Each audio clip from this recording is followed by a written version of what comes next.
Hey everyone, it's Holly. Welcome to part 4 of the Student Hat.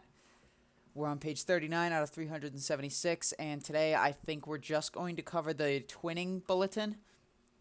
I don't know what the other ones are ahead of it, but we'll take a look at those once we finish with this one.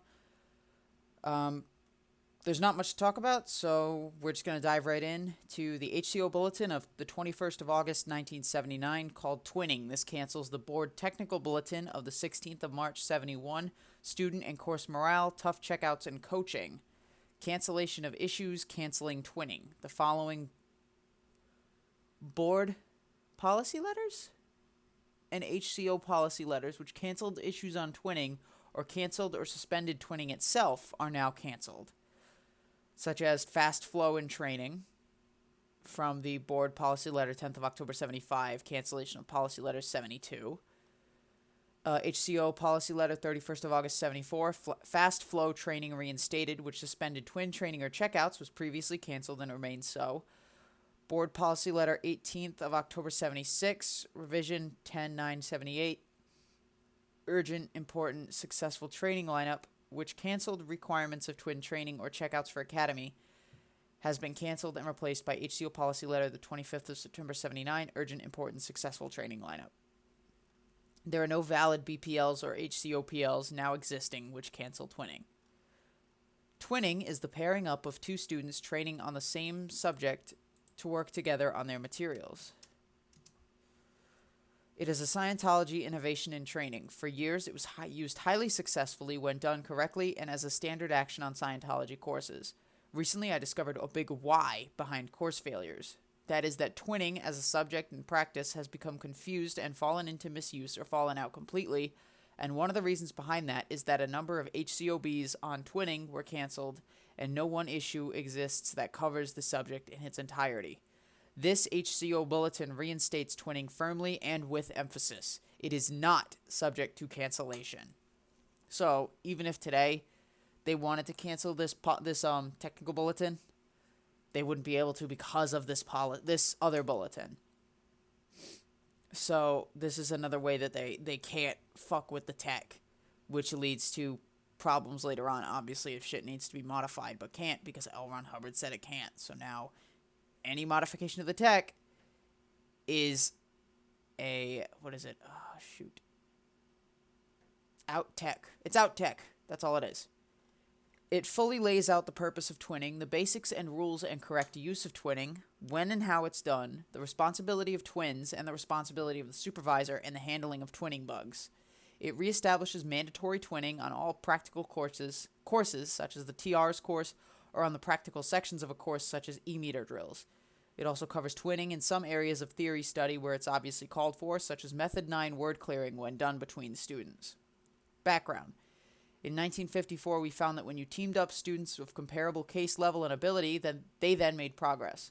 When we find something that is workable, we put it to use. Twinning was installed as a fundamental part of Scientology's system of training, and it immediately and effectively brought up the participation and action levels of entire course rooms of students.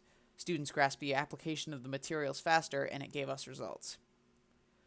Originally, twinning was used almost exclusively on practical drills. Later, in the early 60s, it was carried over into twin checkouts on theory. Still later, with the advent of word clearing, applied study tech, and fast flow, twinning as a broad mandatory action for all students on theory was canceled. Even so, some orgs continued twinning students unnecessarily on admin courses and some theory courses, and were not enforcing twinning on courses where it's mandatory, such as a TR's course. Twinning on practical courses and practical actions has never been canceled by me and was never intended to be canceled.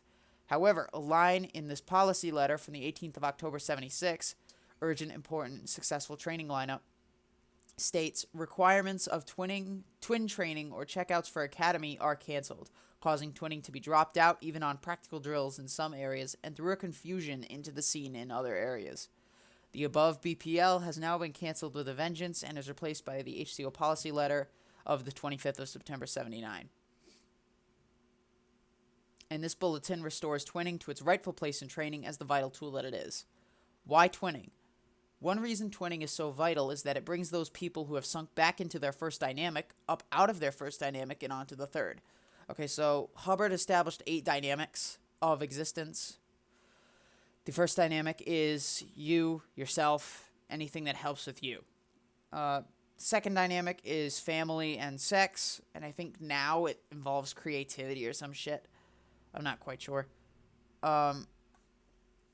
Screw it. Let's take a look. So we'll look up 8 dynamics. See what the Scientology webpage has to say about it. What is the second dynamic? Creativity, yeah. It used to be sex and family, and now they made it creativity. Creativity is making things for the future, and the second dynamic includes any creativity. The second dynamic contains the family unit and raising children, as well as anything that can be categorized as a family activity. It also incidentally includes sex as a mechanism to compel future survival. So they care about sex, but only if it helps to reproduce. And then on to the third, which is the group dynamic, which would be, say, you and a group of people doing a project, or you and some people at work, or you and your company, whatever. Fourth is the mankind dynamic. And those are the main 4 that I'm going to focus on right now. The other ones are...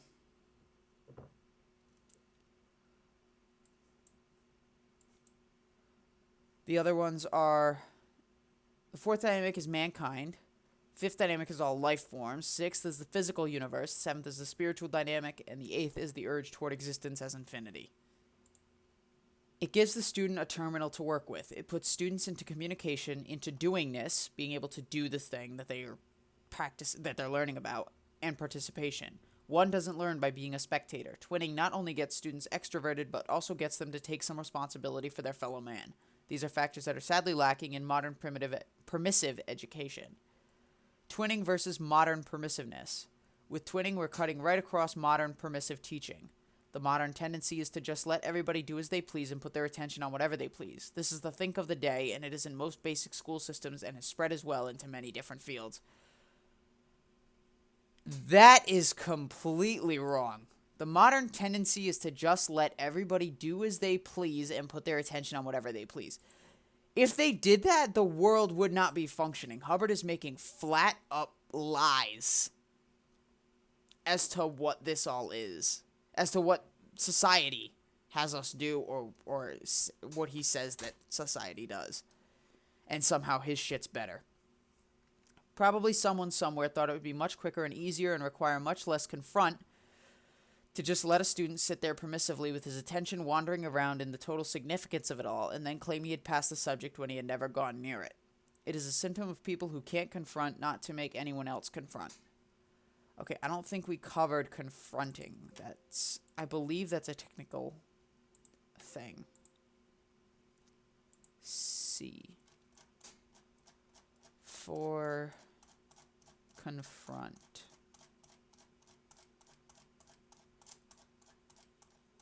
Come on, you want to go past all the clay table shit? Oh god, now I have to go. Confront.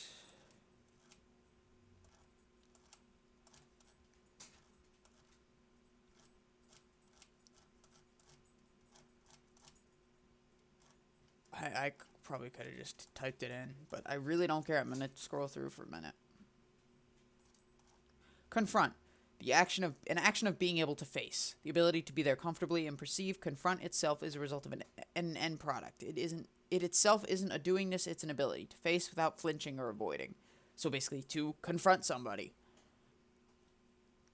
We don't buy this. It is totally batty. The creeping disease of permissiveness, non-confront, and spectatorism is simply a part of the beautiful world of irresponsible slop. It has no place in Scientology training. Real twinning, enforced, effectively pulls a student right up out of the vague permissiveness of modern think and lands him with some responsibility right from the start. With that, he can be honestly trained. Cause and effect. A person being trained is mainly working on an inflow basis. Day after day, it's an inflow, inflow, inflow. This tends to put him at effect. Alright, now we gotta look up inflow. Start in section I. So this is not an admin thing. Pretty sure. Inflow. I'm looking for the word inflow. How hard is that? Okay, so we have to scroll through this because this is fucking weird now. Infinity symbol, insane. There is no inflow in the technical dictionary. Alright, let's give it a look at the admin dictionary.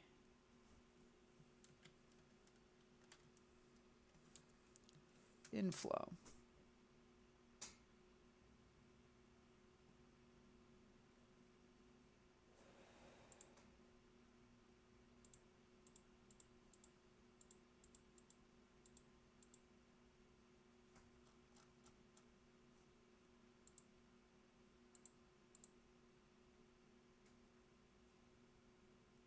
There doesn't seem to be anything in the admin dictionary either. Alright. Can balance his inflow with outflow. In twinning, this person can balance his inflow with outflow.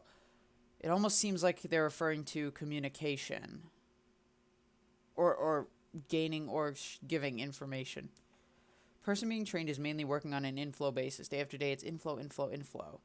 So I'm assuming inflow is just learning data, learning information, and not being able to give any.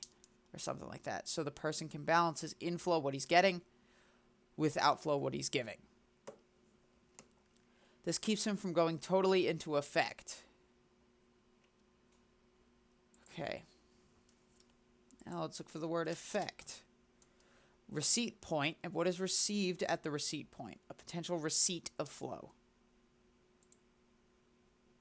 Keeps him from going totally, keeps him from becoming just a receipt of flow.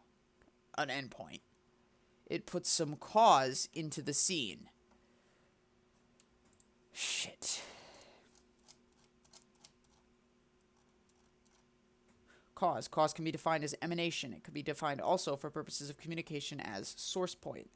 A potential source for flow is simply the point of emanation of the communication. Cause in our dictionary here means only source point. It puts some cause into the scene. It puts some emanation, some source of flow.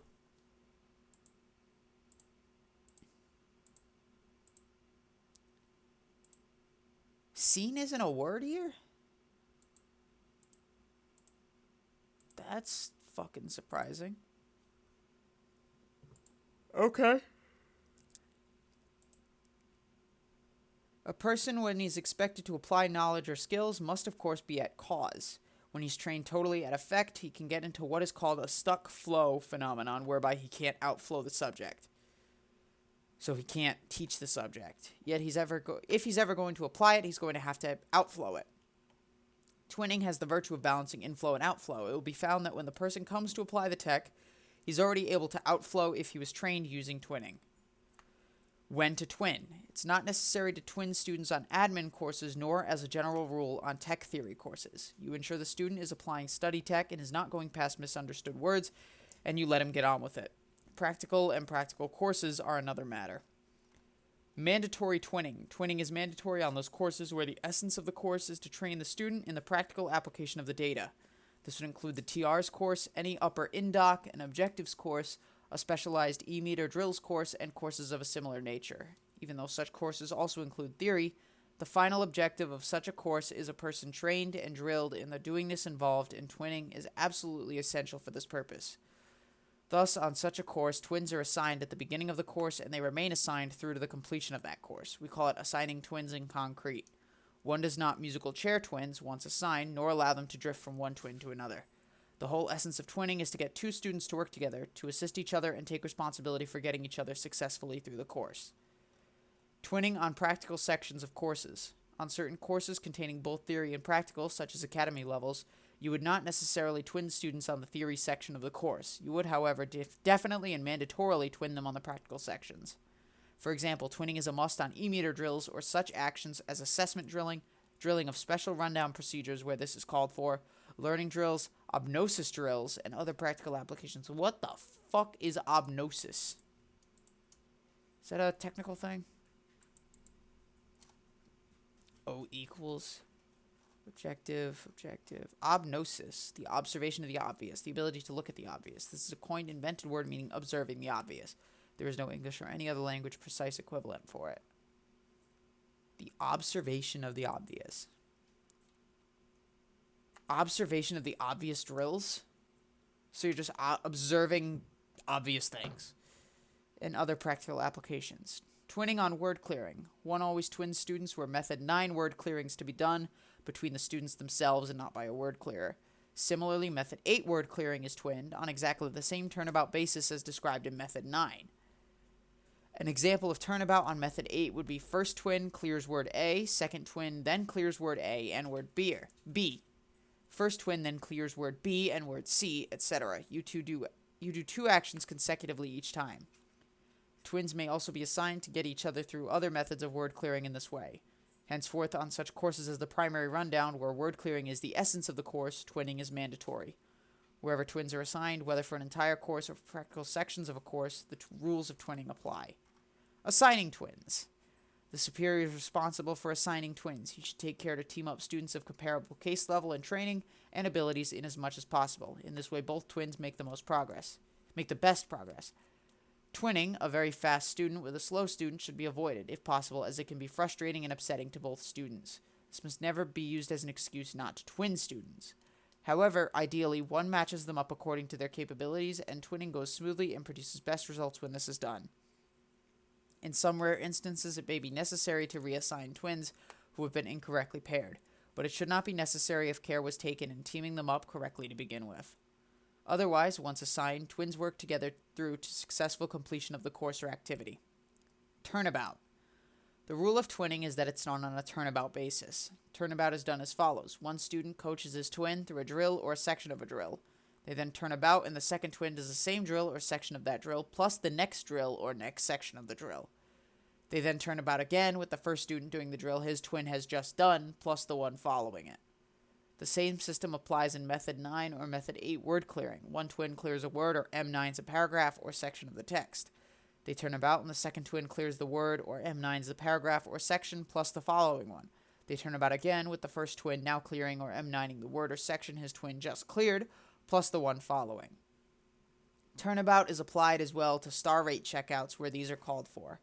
It may be done by checking out an entire bulletin on one's twin before the turnabout is done, or where a very long text is to be star rated. Jesus, I probably have some MUs. Which I know I have MUs.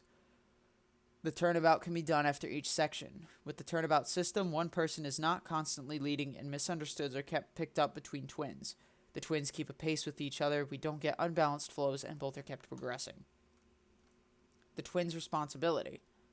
A twin is responsible for seeing that the student with whom he is twin knows and can apply the material he has studied. Twins must be made aware of this responsibility at the onset of the course. The twin clears his fellow student. He listens to his sentences and sees that they're correct and fit the definition of the word being cleared.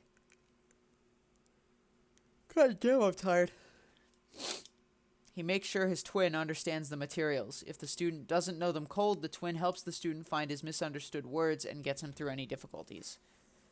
Twins do practical drills together. They coach each other to wins and certainty in applying the materials 100% correctly. If a student flunks a supervisor checkout on materials he's been passed on by his twin, both students get a flunk. The twin must have had a misunderstood himself if he missed the other student's goof. Morale and production. Morale depends on production. Production and training is the evidence of the demonstration of competence. Morale is up when competence is demonstrated. Morale is up when production is up.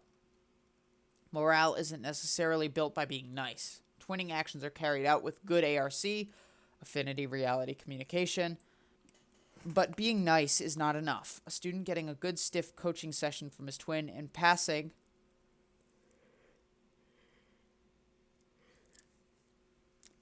or getting a good stiff checkout and passing feels great. He's really accomplished something. He knows that he knows the data or drill.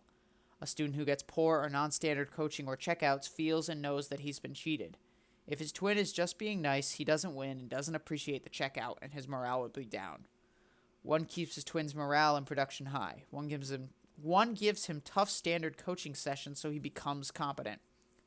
One gives him tough standard checkouts so he knows he has demonstrated his competence in the materials. It is always done with good ARC. It must be real to student and supervisor alike that twinning is not a namby-pamby brush-off activity. One is responsible for getting his twin through the course. If one twin goes to review, the other goes to review. If one twin goes to ethics, the other goes to ethics. If one twin should blow, the other twin must go and get him. One is responsible for getting his twin through the course. So this was an example I heard with, I want to say it was Tim DeWalt? Tim DeWall? Yep, Tim DeWall. He was on staff at one of his at his local org. But before that, he was getting the training, and he was going through twinning exercises. And one twin, his twin, had blown. So he was told to go to the twin's house and go get him. And it turns out the twin was literally cooking his ethics book in a frying pan. One is responsible for getting his twin through the course. So now you have to force somebody to get through the course. There have been cases in the past where one twin worked like mad to get the other twin through an extensive section right at the end of the course. The other twin then simply went off and would not do the same, so the first student could also finish the course.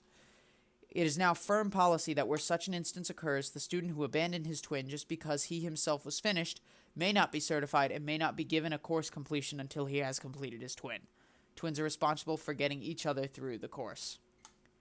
The supervisor's responsibility. It's the supervisor's responsibility to enforce twinning per the points in this bulletin. He assigns twins, pairing them according to their capabilities. He ensures twinning is being done by the book on a turnabout basis with both twins making progress.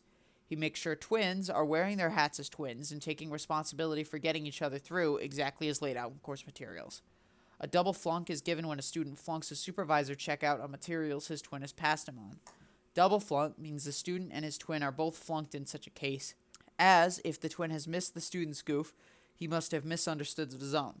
The supervisor maintains high-tech standards by adhering firmly to this system, and when he must double flunk, he makes sure both twins get handled on the goof. A situation can occur where a student and his twin get into a games condition, one with the other. This gives a no-progress problem situation. The students who are twinned are not both working towards the same goal, but one is in opposition to the other in some way. This gives no progress, no wins, no production, no demonstration of competence being permitted, and low morale. It is the responsibility of the supervisor as well as the twin students to not permit such a situation to occur. With any failure of a twin to be a twin and assume that responsibility, the supervisor gets the student checked out on this bulletin and any other applicable course material and ensures the student is fully handled. To keep the course morale high, supervisors must insist on production and on the demonstration of competence on all materials by the student and his twin.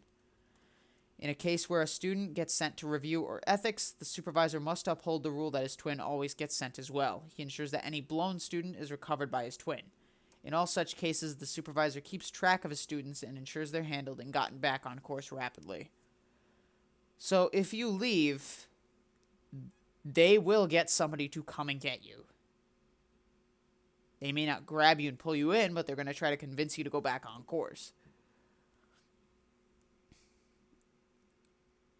So now my question is, what happens if, say, person A has twin B?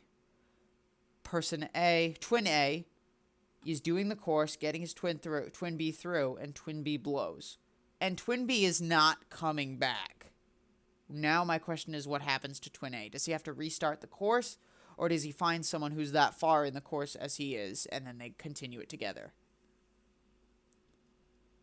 A supervisor who understands the why of twinning and sees it as carried out standardly is going to produce causative, responsible graduates who can apply what they've learned.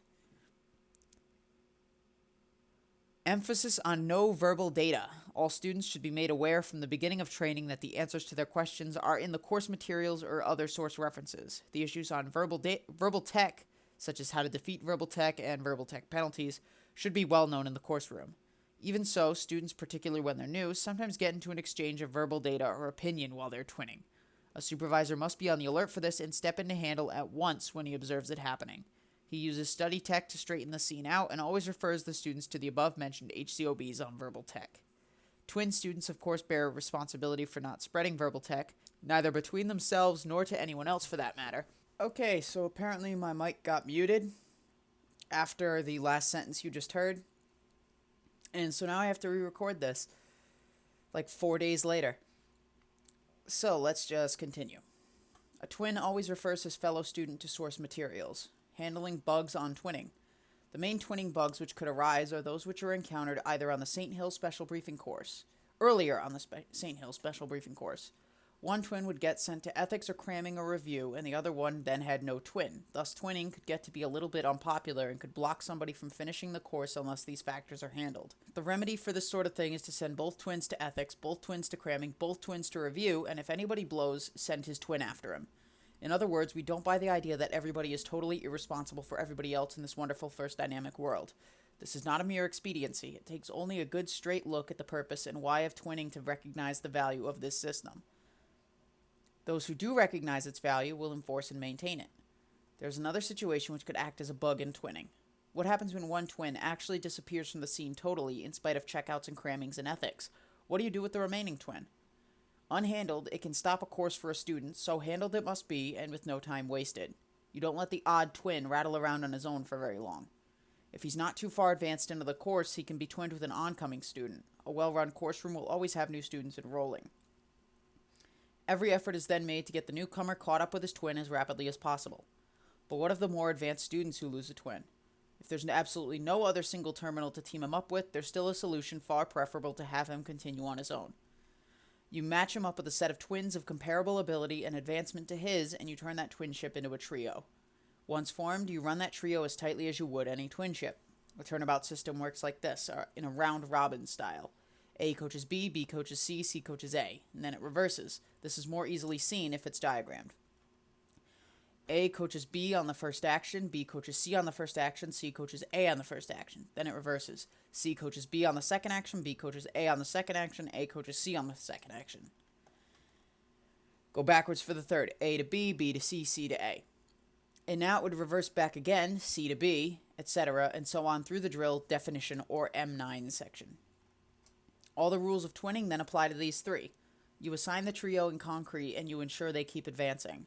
Again, the point here is that we operate on the third dynamic where one does take some responsibility for his fellow man. Handling bogged students and their twins. When a bogged student cannot be handled in the course room with standard word clearing and study tech, he's sent to cramming, review, or where indicated, to ethics. His twin is also sent. The idea is not only to keep the twins together and taking responsibility for each other, but also to correct and repair both of them as needed. In other words, one twin doesn't simply sit there and observe the other twin being handled. The twin of a bogged student will also require handling and review, ethics, or cramming himself. If a student has ended up on review lines, it must be assumed that the twin has goofed as a twin and he has misunderstoods on the course material. This must be sorted out and resolved by the director of review when the twins route through review. The director of review determines by interview what the trouble is and how it should be resolved. This is done on an individual basis for each twin. For example, the bogged student may need word clearing or a word clearing correction list, and his twin may need to restudy this twinning bulletin or other course materials. In ethics, for example, a student may be involved in some sort of out-ethics situation, such as continually being late for course. In any ethics situation, one would look for the possibility of mutual rudiments between twins. Whether or not mutual rudes exist, the twin would always be given some handling in regard to his responsibility in the situation. In the above example, the ethics officer might handle the student with an amends project. He would then go over with the twin the matter of his responsibility and what steps he could take to ensure the student gets to course on time. The twin would then get the student through his amends, get through his own handling, whatever its nature, and the two of them would then go back to course. The twin sees the student through his review, cramming, or ethics cycle, and whenever possible is used to help the student get through it. He also receives appropriate handling himself. The rule is when one student becomes bogged, his twin is always sent with him to cramming, review, or ethics. In the rare case where a student is going to require extensive handling in review or ethics, such as case handling or suspension from course where such would be truly warranted, the director of review or ethics officer may send the other twin back to the course to be retwinned with another student. The supervisor always checks up on any students who have been routed off course temporarily. He must keep himself informed as to their whereabouts and progress on correction lines and see that they're returned to course corrected as rapidly as possible. He does not allow any student or twin to simply drop off his lines with an incomplete course, unhandled or unaccounted for. Any twin has the responsibility of getting himself and his fellow student back onto the course as well. Once students get the idea that their own progress on a course depends utterly on the quality of their twinning, you will start to see quite magical results.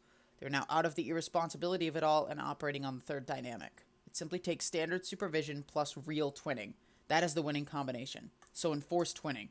It will show up in floating needle students and high and genuine course completions, which any supervisor, any org, any graduate can be proud of. And I will be proud of you too. L. Ron Hubbard. So that is the bulletin about twinning. I did want to cover the verbal tech one, and I know that occurred at the end. So we had how to defeat verbal tech. 1, if it isn't written, it isn't true. That's bullshit. It doesn't have to be written to be true. If it's written, read it. If you can't understand it, clarify it. If you can't clarify it, clear the misuse. If the misuse won't clear, query it. I'm not sure what query in this case means. Like, what are you querying? Are you asking a course supervisor about the misunderstood words, or are you asking them about the written tech, the written policy or bulletin? Get it validated as a written order. Force others to read it. If it can't be run through as above, it's false. Well, in your case, L. Ron Hubbard, it's written. It's not true. It's written, so people read it. If they can't understand it, they go through the bullshit. But it doesn't mean it doesn't mean it's gonna make sense after that. Force others to read it, so force others to completely not understand what the fuck you're saying. So now we have verbal tech penalties. Any person found to be using verbal tech shall be subject to a court of ethics. The charges are giving out data which is contrary to HCO bulletins or policy letters, or obstructing their use or application, corrupting their intent, altering their content in any way, interpreting them verbally or otherwise for another, or pretending to quote them without showing the actual issue. Any one of these categories constitutes verbal tech and is actionable per the above. Again, so verbal tech, you literally cannot give out any data which is contrary to HCO bulletins or policy letters. You cannot alter their content in any way. So this is why Scientology will never advance. They can't alter anything. So right here you can see that shit is not allowed to be altered and has to stay the way it is. Otherwise, it's either out tech or verbal tech. This is fucking stupid. But we finished twinning, finished verbal tech. We know what that is now. And we are going to be covering, after this, demonstrations. So we'll get to that in the next video. I will talk to all of you later. Like if you like it, dislike if you didn't. I don't care, I don't see it. Comment with any feedback you have, and subscribe to stay up to date on future videos that I post. I will talk to you guys later. We'll get into demonstrations at that point. See ya.